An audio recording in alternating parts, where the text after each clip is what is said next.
Iowa Interstate is a major force in Midwestern American railroading. From Chicago to Omaha, it connects with every Class I railroad while providing quality freight service through Central Illinois and Iowa. In 2024, the railroad celebrated 40 years of service, but when it first emerged, its future was anything but certain. Why then did the Iowa Interstate persevere? Join us as we speak with the people who have been instrumental in its success. See the railroad in action through the decades and understand why its existence matters today.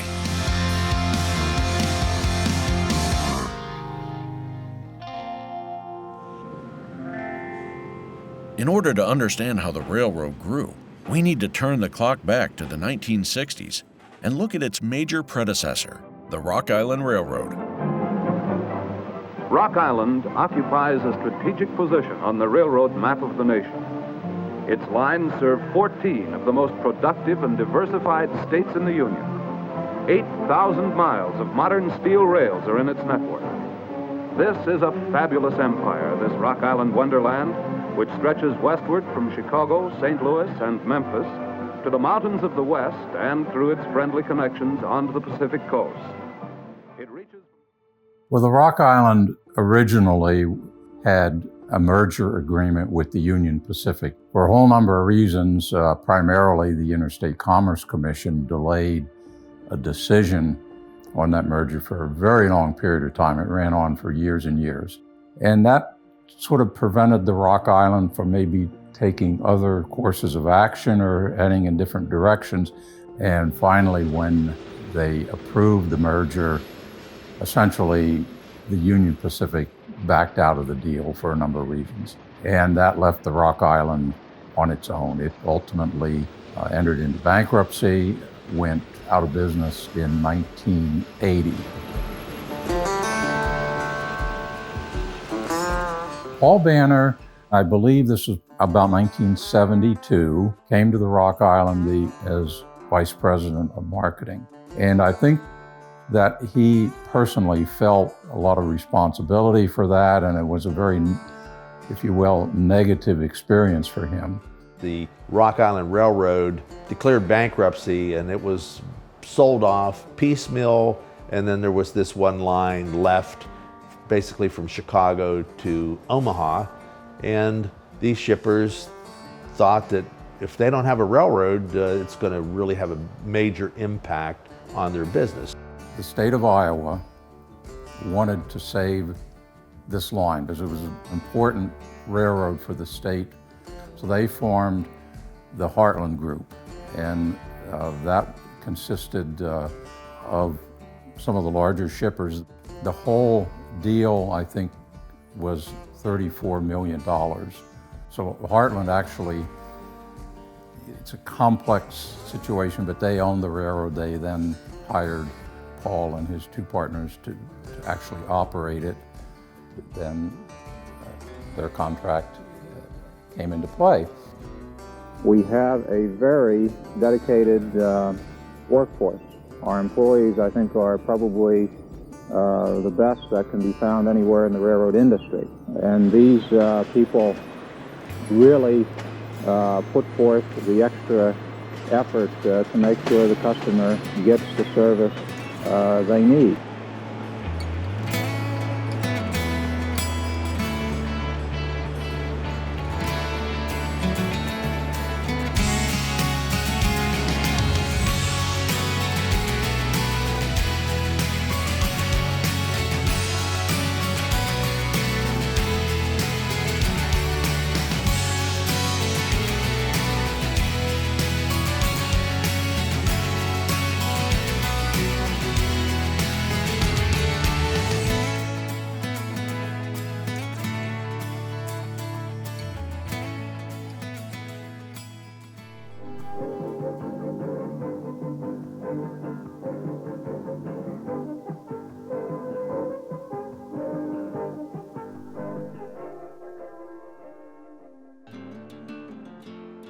The track basically between east of Rock Island all the way up to Bureau, Illinois was excellent shape. which was rebuilt in the late 70s. The other track was marginal, some of it good, some of it not so good. Today you have this precision scheduled railroading. We did that on the Iowa Interstate starting in 1984. It was a very scheduled railroad. We operated our trains to be able to move the equipment, get good turns in our equipment. We operated them to make connections at each end. The other thing is we didn't have any yards to speak of, so you had to keep moving the cars. Sidings had trees growing up in the center, that big around.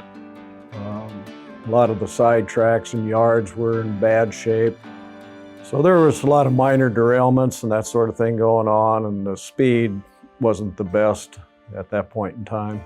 The most important thing, and this is the key as to why I think Paul Banner was so critical, he was a marketing person and he was an optimistic person, and we all realized we needed to increase the business, and he was willing to take the steps to be able to do that. So when you get into that kind of situation, it's more than just a job. You really sort of devote your soul to it. By probably about 1990, Paul Banner was reaching the point where he wanted to retire. Maybe now's the time to get out, sell the railroad, and move on. Before Mr. Posner got the railroad, it was always, well, go back and price it again, doing less work or more. And I remember coming out of a meeting when I got shut down again to make more changes. And I don't recall who told me, but they said, don't do anything else. Just wait till Mr. Posner gets the railroad.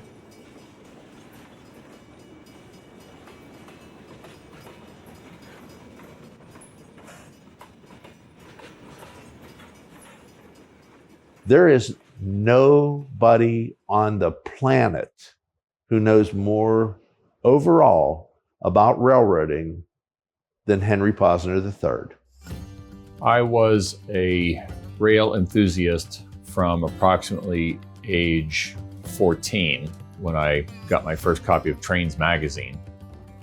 And it did not occur to me that I could have a career in railroading until actually I was in high school.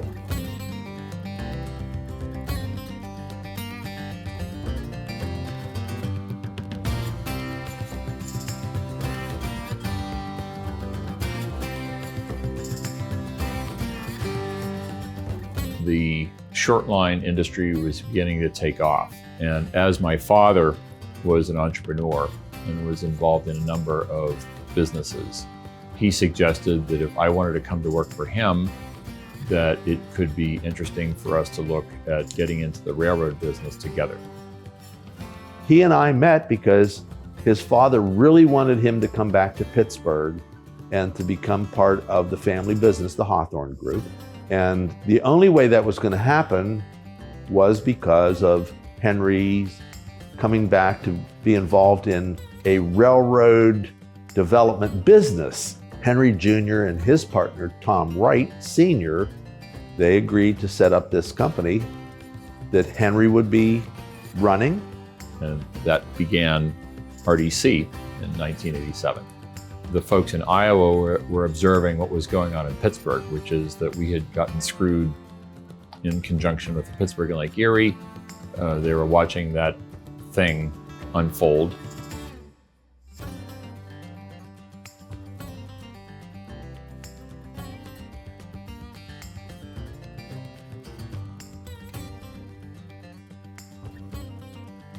I got a call from Paul Banner, the then chairman of the Iowa Interstate, asking if we wanted to get involved, given that it did not seem like we would be able to save our hometown railroad. The original idea that you would have a fourth railroad from Chicago to Omaha, given all the legacy of the Rock Island, et cetera, it was not going to be an easy task. And most of the railroads that were out there were basically spin-offs of Class 1 lines and had an existing traffic base. And the Iowa Interstate was not much of a franchise.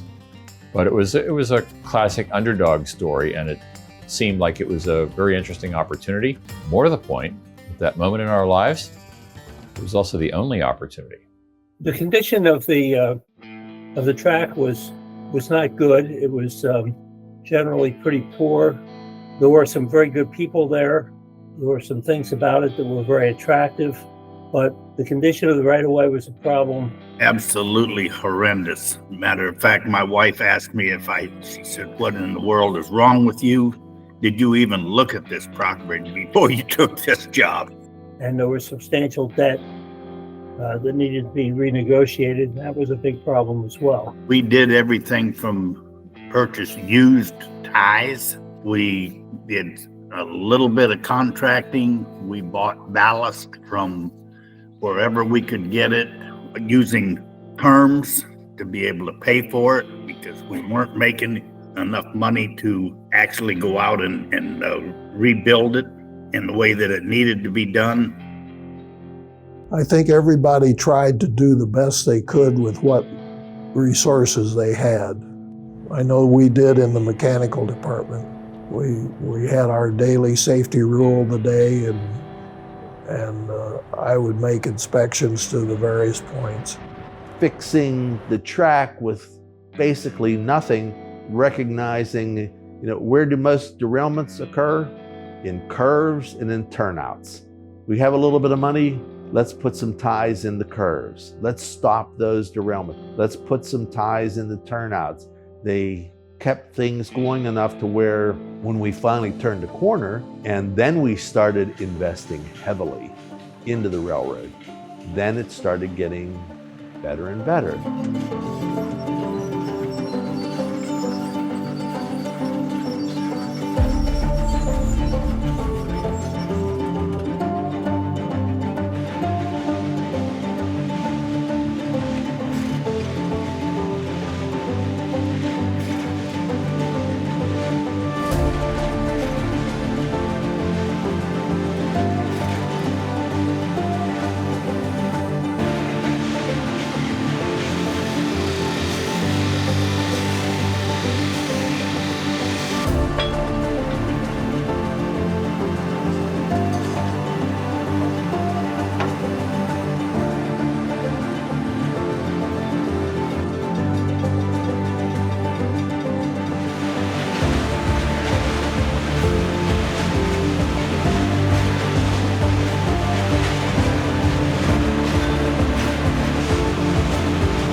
When things got better with Rail Development Corporation and we were busier on the railroad, then there was more money in the budget.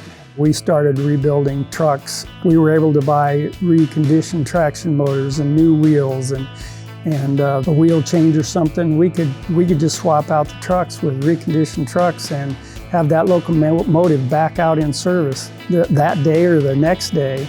They could operate at higher speeds. We changed out all the old bad locomotives that we had inherited with good used locomotives that could handle the tonnages which were starting to increase and could make it all the way to the destination without breaking down all the time.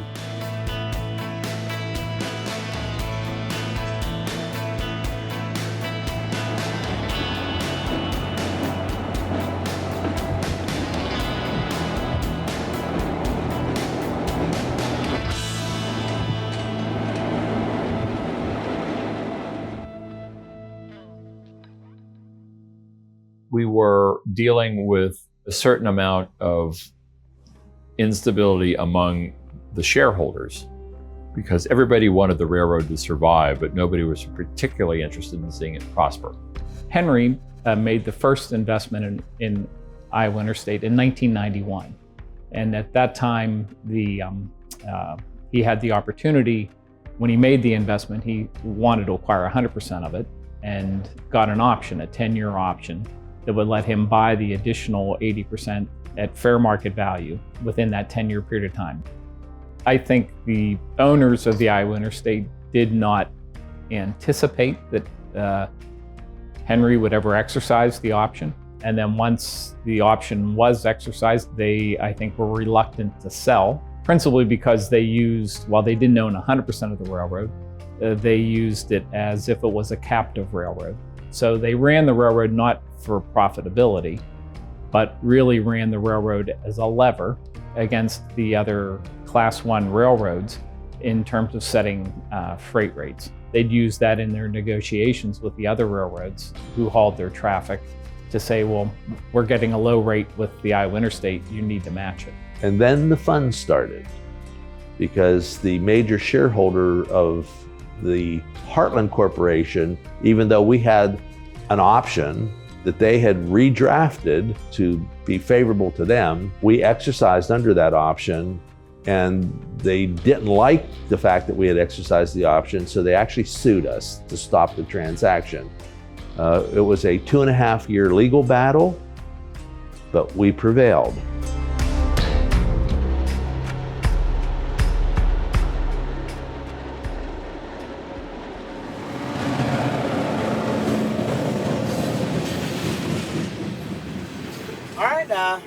Conductor Beard on the 507, ready to copy.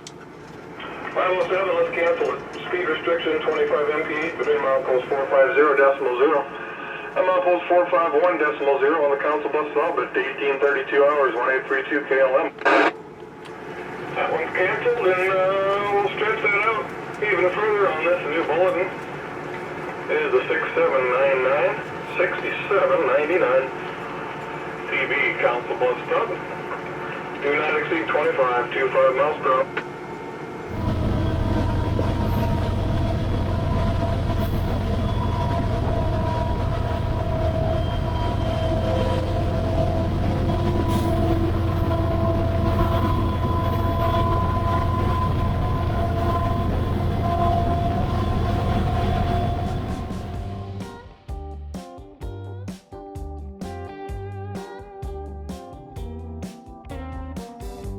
I became CEO in June of 2002, and the major goals at that point in time were to cost control and increase revenue.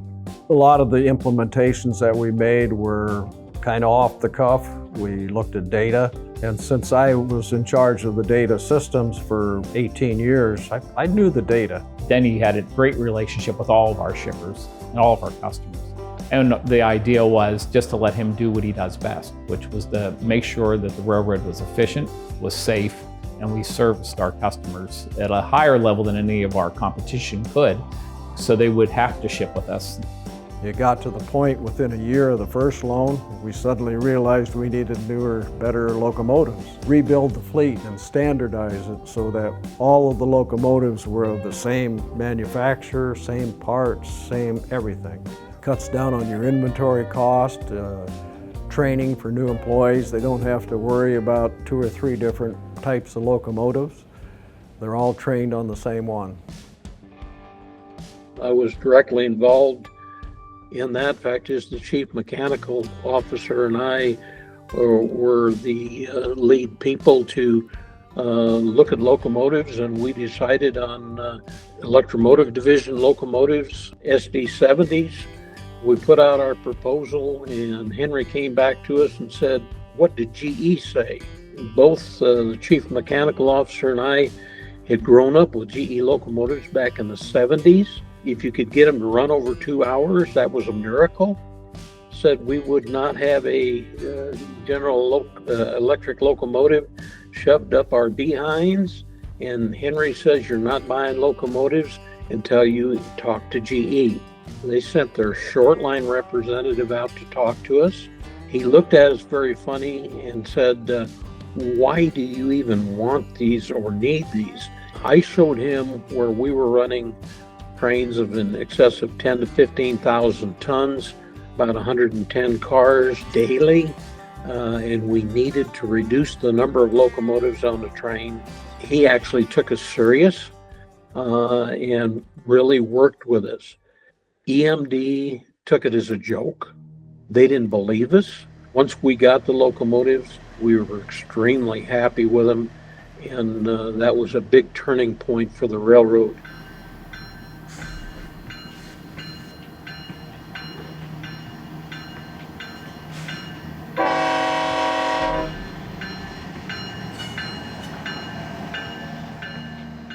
When we bought the brand new locomotives, I mean, we didn't have however many tens of millions, it's like $40 million. We weren't sitting on that kind of cash, so we had to finance them. We went and refinanced the railroad. And now there was some left over. So what are we going to do with it? Henry and I talked, said, you know, the people on the railroad have equal responsibility for getting us to the point where we are. They need to share in this as well. We developed a program where every single employee, whether you started yesterday or you had 30 years of service, would get a base bonus, and then you would get an additional bonus based on how many years of service that you had with the railroad. We went out to the railroad to tell the people. We had crying that this was not what they were expecting. Nobody's ever done this. No other railroad does this, and they were telling their peers, because they talked to other railroad guys, you need to come to work for the Iowa Interstate because it's owned by good people.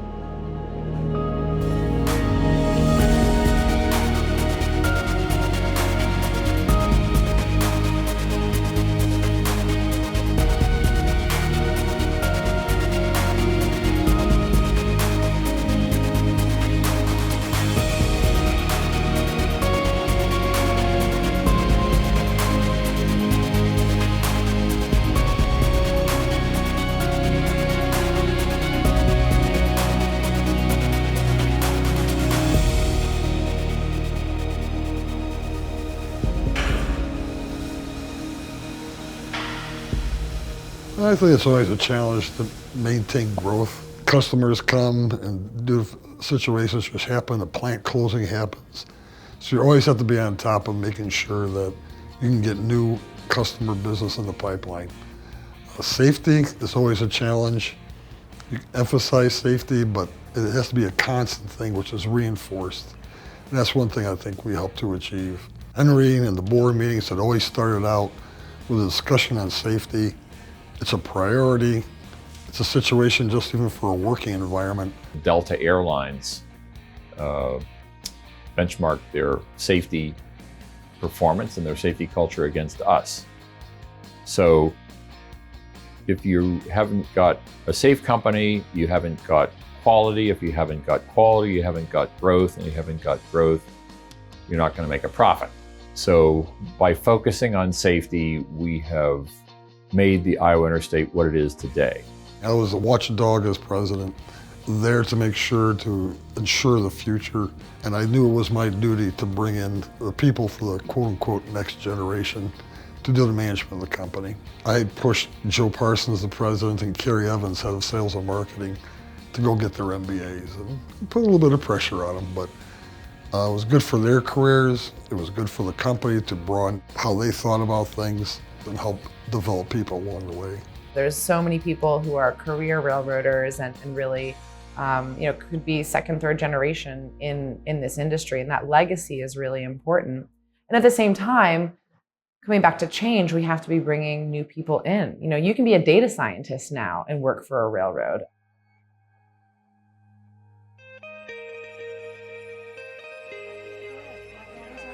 I'm proud of how we've been able to attract Ida to the industry. She's somebody who's had a lot of choices, and the fact that she chose to go railroading is a testament to all of my generation at RDC. I remember my first big international trip with my father was to Guatemala when I was in 5th grade, and it was just him and I, very vividly riding on the back of a locomotive and getting kind of covered in all of the not so nice things that were coming out of the engine. but very vividly remember that kind of first memory. And while I still am Henry's daughter, it's been a journey of figuring out my role in this industry in my own way. There's just something really real and tangible about the railroad industry. You know, our job is to move things, right? To do it as safely and as efficiently as possible. And so that concept is fairly simple, but it's easy to connect to. And then I think, you know, you get into the complexity when you go to operationalize it every day.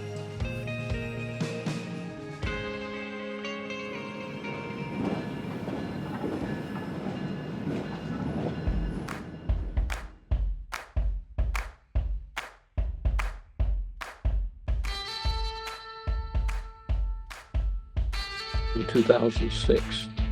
Henry bought 2 QJ locomotives from China, brought them over, and I kept looking at them, and finally I said, Henry, can I be involved in your steam program? And then one day Henry called me and says, find me a place to run these locomotives. I called up a couple of volunteer fire departments in western Iowa. I said, would you guys be interested in running some excursions to make money for the volunteer fire departments? I wanted to get to know, and my people to get to know the fire departments before you had a serious accident and you needed them.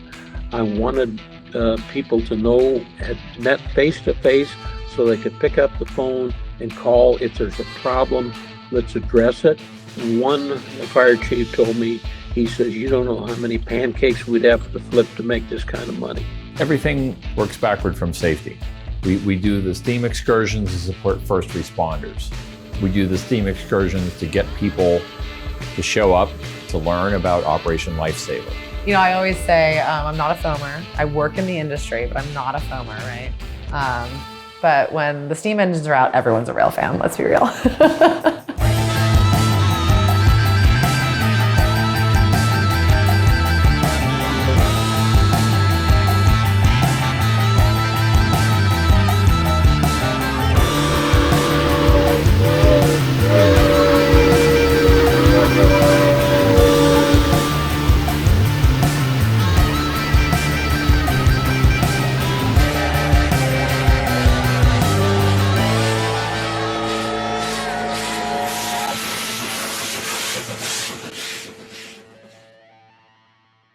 A railroad is a service organization. We don't manufacture a product that can be put on a shelf.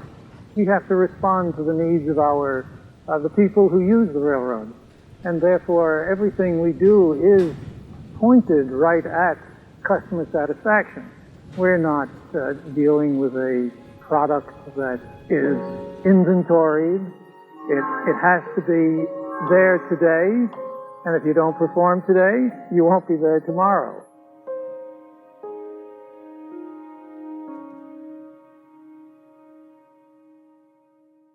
Well, it's a source of great pride for everybody who's been involved in it, including those of us who left along the way. I got to see the real distinct possibility that this was going to happen. It's proven today that in today's market, it needs to be there.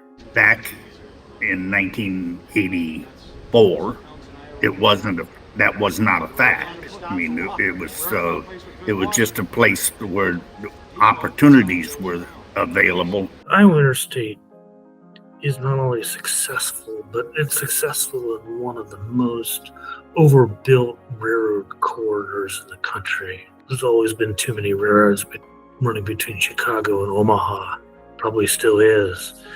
But despite all its disadvantages and nearly being abandoned, Iowa Interstate has been able to be one of the more successful carriers in that corridor.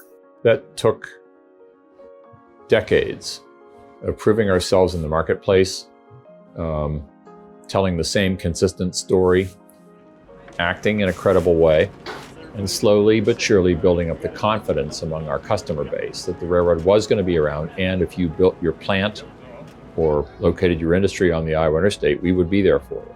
It's just been a pleasure to work with RDC over the years. They've been very accommodating, easy to work with. They accepted a lot of the ideas that we threw their way, even though they may have been a little unorthodox, but they proved to come true. I guess there's one thing I like to say, and that's for Henry, and I've talked to Henry before, and for Denny.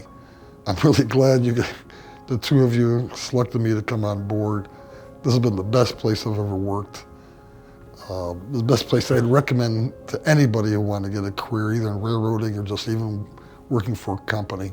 I genuinely, truly take a lot of pride in our partnership with both RDC and the management team and broader team at Iowa Interstate, and it is a pleasure to serve on the board of the railroad and get to watch all the fantastic things that happen. A couple of years ago, I was on site, and I don't have an operating background, but I was learning how to lace an air hose and couple a car and all of that, and I think it was October and it was raining and I was a little cold, you know.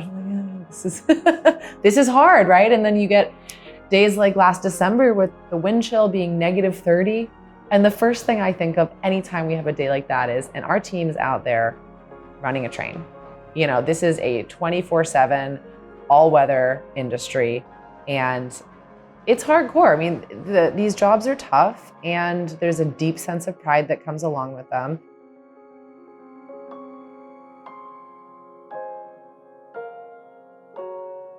Please join me in giving a very warm welcome to the chairman of RDC and the Iowa Interstate Railroad and my father, Henry Posner. It is my honor to be inducted into the Hall of Foam. At least that's what I first thought. But also keep in mind that my first Lifetime Achievement Award was actually 8 years ago when Ida chose to follow me into the industry. I would not be here but for my family.